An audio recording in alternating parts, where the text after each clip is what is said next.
Well, I'm back with another one. And so this is the day after Arsenal's latest pre-season game at the Emirates against Villarreal. Um, hmm, another loss. So that's two losses back to back. So we lost to them man down the road, Spurs, in Hong Kong in the first North London derby away from London. And then we followed that up with another loss to Villarreal. So we lost 3-2 with Pepe, former Arsenal winger, getting a goal against us. And I would like to say that is unusual for a player to come back and score against us in their first game playing us. But that's not uncommon. That is not uncommon. I feel like I see that all the time, whether it's a case of, players breaking their goal scoring droughts or ex players coming back and scoring against us. It seems to happen all the time. I'm thinking of the likes of Van Persie and, um, you know, even Fabregas, I believe, has come back and scored against us. There's Pepe this time around. There's plenty of players. And that seems to be Theo Walcott came back and scored against us in that infamous 3-3. Shout out Aaron Ramsdale. Yeah. So am I concerned? Am I concerned about the fact that we've lost two games on the spin in pre-season? Not particularly, no, because pre-season is just that. It's about fitness. It's about getting match sharpness. It's about building that team cohesion and chemistry and getting back to a place where you're at your optimum ahead of the season. There is still another game, Emirates Cup this weekend, for us to continue in that trajectory that I just mentioned. So no, I'm not concerned. However, you do want to be winning games no matter the circumstances, whether it's preseason or other. But I won't say I'm majorly concerned in that Tottenham game. Although Tottenham did hit the woodwork, I believe 2 or 3 times. Um, they wasn't particularly threatening. For the lion's share of the game, I feel like we was in control.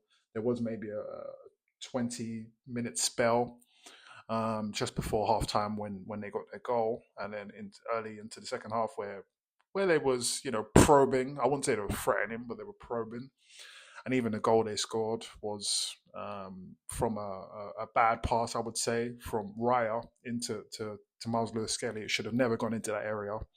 We know how press resistant Miles Lewis Skelly is, but that ball still should have never gone into him, considering there was 3 or 4 players surrounding him. And should he lose that ball in that position, Raya, now you're at least 30, 40, 35 yards away from goal, So that's exactly what happened. And then Saar just, lobbed one over Raya, and then that's how they got the goal. But as I say, apart from that, there wasn't particularly threatening. Us, on the other hand, I'm not going to now pretend we was the most dangerous, but we were controlling it. And of course, in pre-season, there's always mass changes and substitutions and things of that nature. So yeah, that was that. And then in this Villarreal game, what did concern me, if I was going to say there is one thing that concerned me, is how open we were at the back, and it didn't really seem like it took a lot for Villarreal to penetrate our backline pools, and get shots off on goals and have Raya having to pick the ball out of the net. The Pepe goal, I believe, it was very scrappy. They had a shot and then it was saved, and they came back out and then he clips it. It was just really scrappy. Um, and then even the third goal, counter attack, long ball, and um, Gabriel, who had just came on as a substitute. Of course, he hasn't played in many, many months, and he's obviously been recovering from his injury. But he was trying to play offside, him not realizing that he was even past the halfway line, and then he was trying to play offside. And then it was a good finish by their right winger, I believe it was, after Pepe had gone up front. And yeah, it was a good finish. But it was another, goal that was a bit concerning. It was another goal that was a bit, soft. Soft, I think is the word. In terms of the positives, I mean, Gyokeres of course, came on for 13 minutes or so in the Tottenham game. He started this game, so he started the first game at the Emirates. I think he got around 60 minutes or so, and he had a shot. He tried, he worked hard, but not a lot came off. There wasn't a lot of glimpses that we really got to see of him based on how the game went.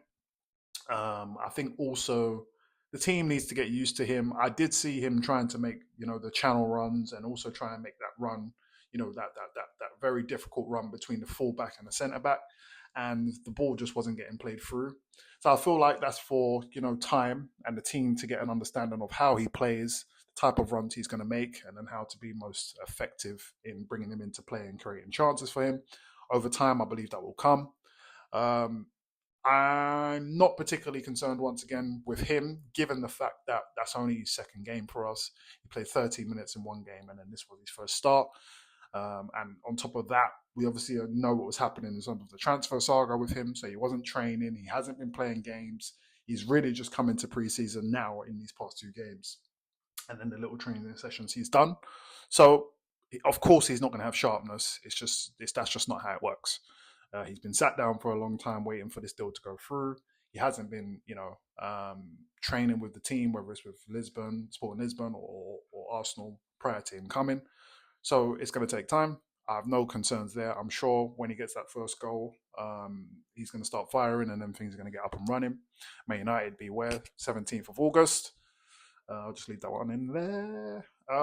So yeah, in terms of the positives, I would definitely say I saw some positives with Max Dowman across this whole preseason. Whenever he's played or whenever he's come on, constant threat.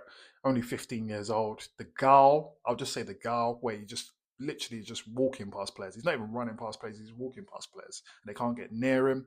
His feet, very quick feet. We saw that with the penalty that he got. Quick feet, and then he was tripped up and then got the pen for us. Also in the Newcastle game, he got the pen for us, running past Joe Linton, and then Joe Linton trying to get back goal side and not being able to do anything but pull him down to the ground. So definitely Max Dowman.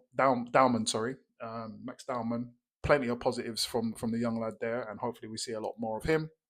Zubamendi came off the bench, and definitely I think was showing his qualities. What I mentioned before, picking up the ball, winning duels in the middle, winning headers. But yeah, mostly picking up the ball and then just, as I say, spraying those passes in between the lines, which I feel like is going to be a very big asset for him and also the team. In terms of from the Arsenal perspective, I would say the player of the match was undoubtedly Christian Norgard. He got our first goal with the header at the back post. But beyond that, I just see him getting about. He gets about the pitch. He's got the effort. He's got the desire. He's got the tenaciousness. He's able to get across the pitch. And also, another thing, a little bit similar to Zubamendi, he plays the ball early. Very quickly, he'll get the ball and he's playing it early. Sharp passes out wide, sharp passes in between the line. And you can definitely just tell that he is, there's not going to be any sort of adaptation or, time that he's going to need. He's ready. He's played in the Premier League. He knows the English football. He knows the English leagues. He knows how it goes down in England. And for, 12, 13 million, I think that's going to be a brilliant bit of business. He was definitely, from my perspective anyway, the best player on the park for Arsenal. What else? Mosquera came on at right back. I felt like he showed a little glimpse of what he has to offer. He was obviously overlapping and obviously covering whenever there was long balls played over the back. He was able to show a bit of pace and intercept some balls at the back. And one thing I'll say for him, for all the potential that I see in these couple of games, I just hope that over time, he's patient. He just needs to be patient because he definitely has a lot. He can play, obviously, in the right back position, as I mentioned. He can play centre back. I can imagine, worst case, he could probably cover left back, Hopefully, we shouldn't need to do that. But I just hope he's patient because, of course, when you look down the team, we've got Timber, we've got White on the left side, we've got Calafiori, we've got Zinchenko somewhere lingering, obviously MLS. And in the centre back positions, we've got Gabriel, Kivior, who's there for now, and also the giant Saliba. So it's probably going to take a little bit of time before he's going to be able to establish himself or get a strong footing in the team, or it's going to be obviously, or it's going to be a case of injuries, and then he'll be drafted in. But over the long term, I hope he just is patient. He's young. By the time he starts hitting 23, 24, 25, he's going to be. If I can see things correctly based on how I'm seeing his attributes, he's going to be insane. So I just hope he bides his time and he's patient. What else? What else? What else? Saka getting more minutes in the legs, no problems there. Madweke came on in the second half, showed little glimpses of what he has to offer, playing some nice balls that I think Gyokeres is going to be a huge beneficiary of. Low driven crosses along the box. Um, I'm getting the indication just based on how Arteta went with things in this game that we are going to see Madweke playing a lot of games on the left. Martinelli, he struggled, probed, effort as usual, but he's struggling. He is struggling. And I think he just needs a goal. He needs a good assist. He needs something to just, lift the spirits. Because at the moment, I do feel like he's struggling. And yeah, man, that's the team. That's how things have been. Arteta, I feel like we do still need more, as I mentioned. Eze, we need you. And then if there's another left winger that comes in, then beautiful. Um, we need a little bit more. Arteta definitely needs to tweak things a little bit to get us firing as we need to ahead of the season. But at the moment, it's just about minutes. It's about match sharpness. It's about fitness, as I mentioned. So yeah, man, that's the roundup. And I believe, we're playing Atletico Bilbao, if I'm correct, in the Emirates Cup. So we'll roll around for that one, and then after that, it's a week until the Premier League starts proper. And yeah, first game away to Man United. So yeah, we will be there. Let's go.